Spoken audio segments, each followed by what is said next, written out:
So here we are, the Civil War is raging. It's currently December 3rd, 1007, and nothing crazy has happened. We didn't do anything weird. No matter which side you choose, you're able to switch to the Celestial Resistance when it spawns, and it did just spawn. I did do a little bit of min-maxing, specifically building factories here before the Civil War happened, but now we will stop this stupid AI production order, and we will begin microing to hopefully win this Civil War. And with these extra factories, maybe we can win. We're led by Daring Do, author of fictional books. But either way, we're doing our first focus, Daring Do in the Jungle of Disharmony. At least, as this focus says, and as our portrait says, as I'm sure this character says in that one show this mod is based off of, she's a hero. Every pony knows that heroes never lose.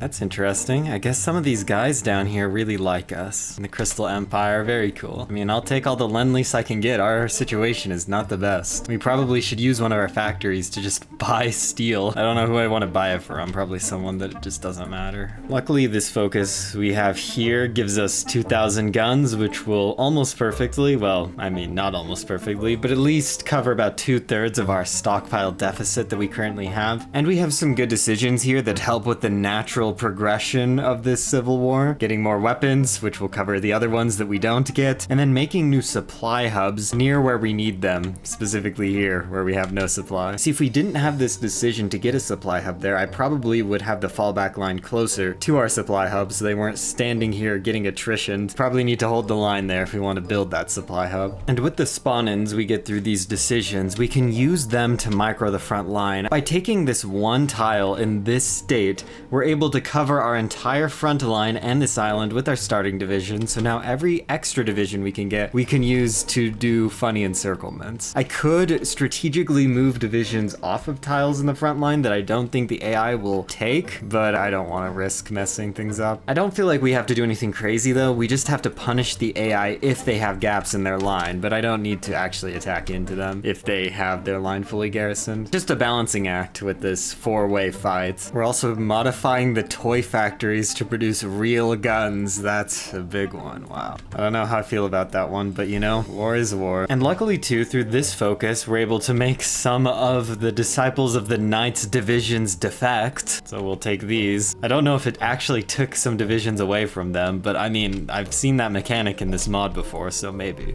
At least I'll pretend it did. We should be getting a good encirclement here though. We just need a couple more tiles. Supply is getting bad. Our encirclement lines are being stretched thin, but I think we can make it happen. Unfortunately, no supply hubs anywhere near here. This is the closest one, but it's still nowhere near this area, so we should just try to clean up this pocket. I would try to build a port here if we had any factories. Oh wait, it's funny that I mention it because we actually have a decision to construct a port here. I'll go ahead and do that. It takes 60 days, but it's better than never. And we're making more encirclements here. I would really like to be able to get to this impassable terrain too and cut off the north, but I've now moved into their capital city, and if I had any factories, I would connect it by railway, but I can't, though it doesn't really matter. And after taking those cities, they capitulated. That's good. We want to keep this going as fast as possible. Celestia has already ascended into Daybreaker. The Civil War, I think, will keep going for a little while longer. We got so much from them capitulating, though, that we can train 12 divisions, and these are not the best divisions, but they are real 14 with divisions with engineer companies, so they're nothing bad. Once we deploy those divisions, it's as good as one. Well, I'm working to encircle the front line of the Baltimore Republic. The Aztlan Free State is so weak that it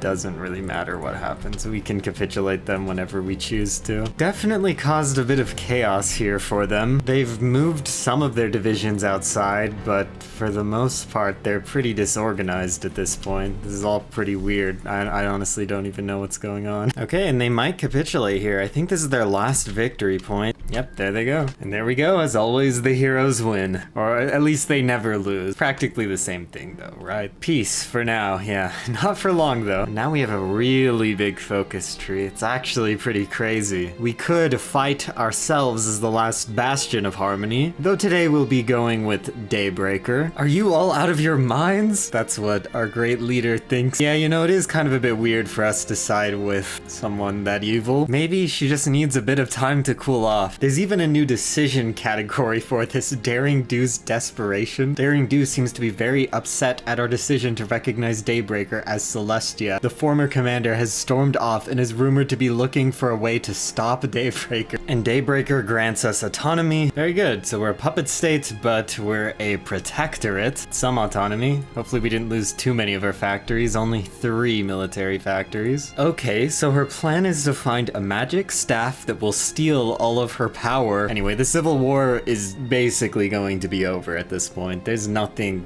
that the Lunar Empire nightmare can do to stop us. And we have an election here too. It's kind of funny. We can actually choose the leader of one of the rival Civil War factions, Dr. Cabaleron. We won't do it, but it's kind of funny that it's an option. I don't know why we wouldn't just play as him in the Civil War though, if we wanted him to be the leader. The exits to the Capitol building were boarded up, and a fire started, and everybody in charge of our country is now dead. The ashes of Congress. Everyone is dead. Okay. Well, I guess we don't have much going on anymore. Well, in search for this staff, Daring Do and her assistant, Quibble, found the ancient temple where perhaps it may be located. She tied a rope to a nearby pillar and descended into the hole. As she reached the bottom, she noticed a faint, ghostly light emanating from what looked like a peculiar stone in front of her. She began to reach out towards it. Daring, wait, that's not the staff of Sicana's. Don't touch it. But she couldn't hear him. I kind of feel like Daybreaker probably killed our government. I'm not gonna lie, that's kind of messed up. Yeah, I mean, it could have been anybody. Maybe it was just like the communists. 30 days later, we get Daring Do in the Heart of Darkness as this mission finishes. Hello? A distorted voice answered her. Impressive work, Daring Do. She whipped her head around, but could not see the source of the unnerving voice. Who's there? Show yourself. Daring continued to look around, only to see a bone-chilling, shadowy face with shining white holes for eyes staring at her, where there wasn't one before. What are you? The being seemed to chuckle. Perhaps what I am is not as important as what I can offer you. You came to me because you need help, Daring Do.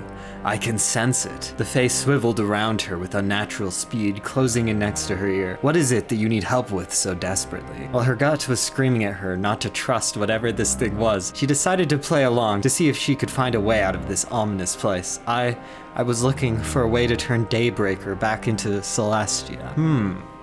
The being retreated slightly. That is a large need. Too large. It is beyond my power. At that remark, Daring simply shrugged. Hey, you asked. But what if?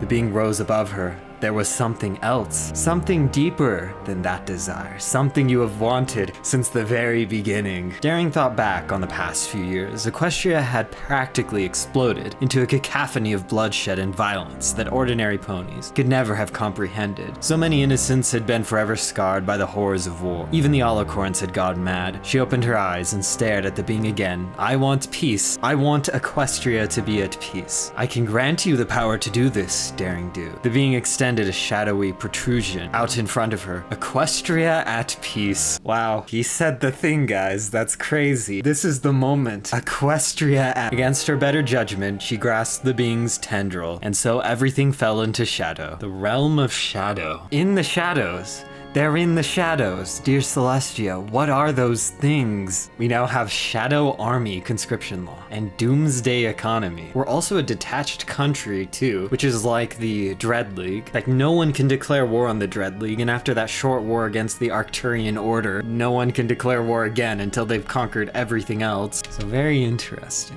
At least we can still do radio propaganda. That gives me some hope. They will succumb. It is only a matter of time until we all fall.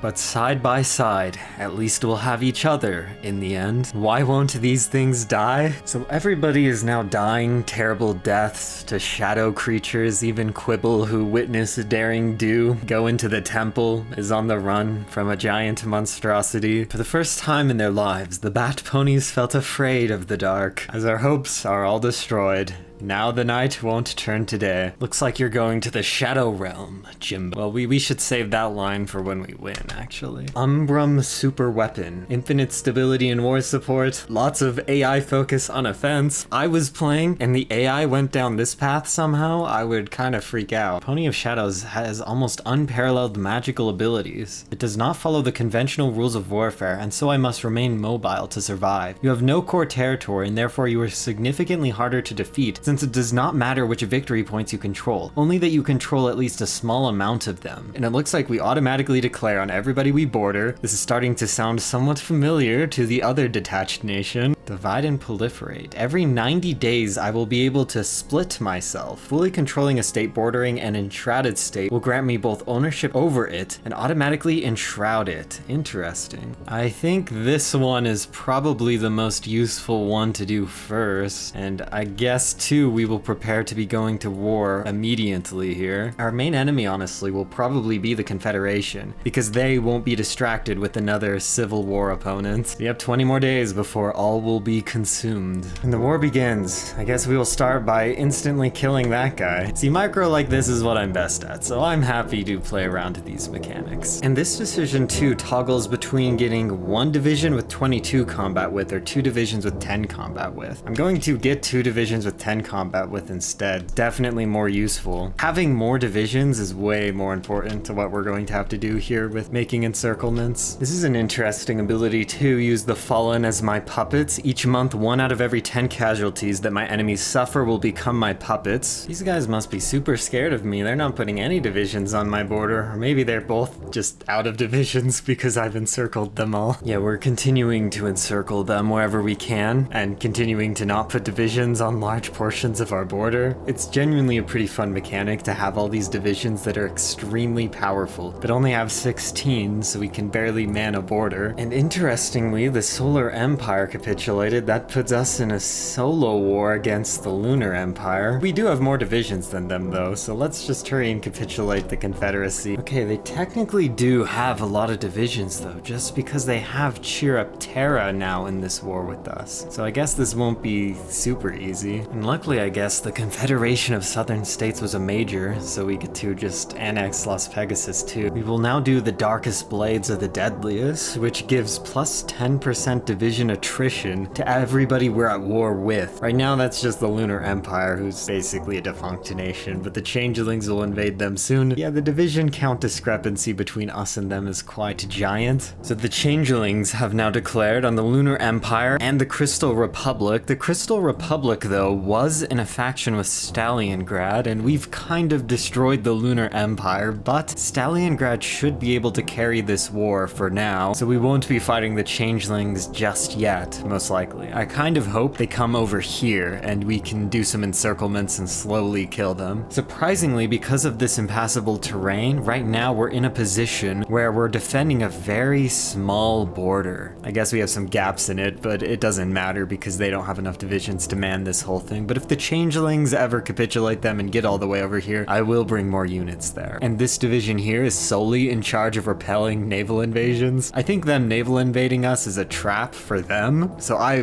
will gladly let them land in the ports, but once they do, they will die. And the Lunar Empire is unsurprisingly getting rolled over with their grand total of maybe 12 divisions. I mean, that's better than a few days ago. The Changelings are in for a really big surprise though, once they take a few more tiles here. If the Changelings capitulate everybody, it'll be very hard to win this. If we can do enough damage to the Changelings that this war stalls, everything will be very good for us. We'll now go ahead and make their deepest fears reality. This one will make us use even less supply and give us 25% speed. That's a pretty crazy buff to speed. We've now done a considerable amount of damage to the Changelings. We've inflicted about 600,000 casualties ourselves, but a lot of these other ones that they've been dealt, we're somewhat responsible for too. Since they've had to divert so much attention towards us, it makes it a little bit easier for the other two factions here to fight them. They keep landing in this port, which is kind of annoying, but I'm not garrisoning it. I just keep letting them land there because they keep losing 5 or 6 divisions every time. We'll clean up this encirclement and then go back to the port. Well, we've now ourselves inflicted 1.2 million casualties on the Changelings. All these countries we're at war with are starting to look pretty weak. They all barely have any divisions now. Olenia has finally decided to stop naval invading us. We might be strong enough to end this soon. I'm interested though, what scales better? Us with our ever-increasing powers where we duplicate making new divisions faster and get equipment faster and buff ourselves, or the natural spin of getting technologies through research and such? We can't research at all, so we're never getting more powerful through that means. Wait, did the Lunar Empire just like fly into Canterlot? How did they even get here? Maybe they actually just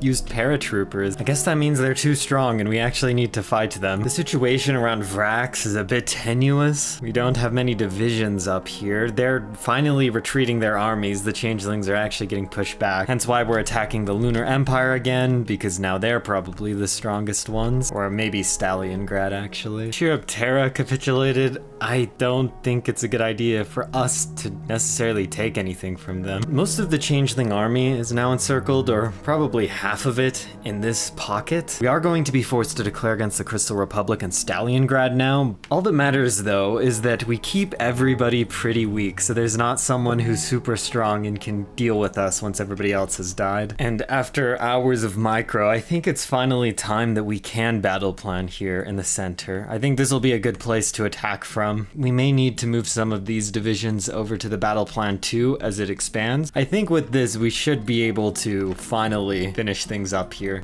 And as we're looking to end this, I will do this unique focus here that will spawn divisions of ours in the capital of every enemy we're at war with. 5 divisions in these 5 different capitals. And that will help us as we're trying to end the war here. And the funny thing is, they're kind of encircling me, kind of pushing me back, but it doesn't really matter when they're going to capitulate. See, that's our best strength, is that we cannot capitulate. We don't need to defend any territory. We don't need factories. We don't need anything. Okay, Stalingrad is gone. I've had to retreat a bit from this territory here to do this battle plan stuff, but I think it's worth it. Being able to just have a front line is a massive convenience. I'm gonna be honest, my hand, it's too sore. I can no longer micro. I have to frontline. And we strategically let the Changelings keep all of this stuff up here so we don't have to go to war with the Northern Pact right now. And again, we have no core territory. It doesn't matter if they take all this stuff. We'll just battle plan into their core territory and they should lose. We are losing a lot of our equipment and they capitulated. One more war to go against this northern faction. Our equipment is a bit precarious and they probably have never been in a war in the entire game, so they will probably have a lot of equipment to spare, but we can maybe just play defensively for a little while. Things are going pretty good. We have fallback lines here and here. This fallback line is kind of falling apart. Again, too,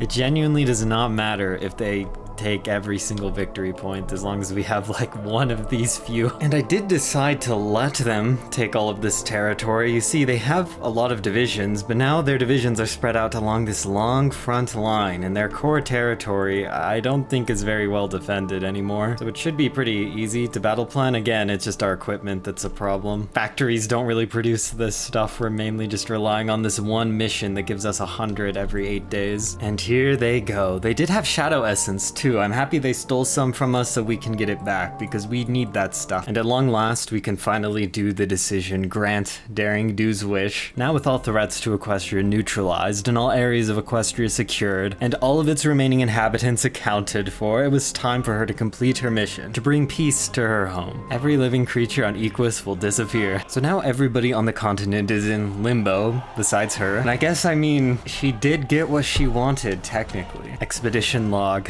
Ever seems to have wiped the entirety of Equus off the face of reality is gone, and we don't want to know where it went. Good stuff. Anyways, that's all for now. It's been fun returning to this mod for a few videos. Maybe I'll show back up in the future, maybe not disappear for so long, but whenever that is, I'll see you then.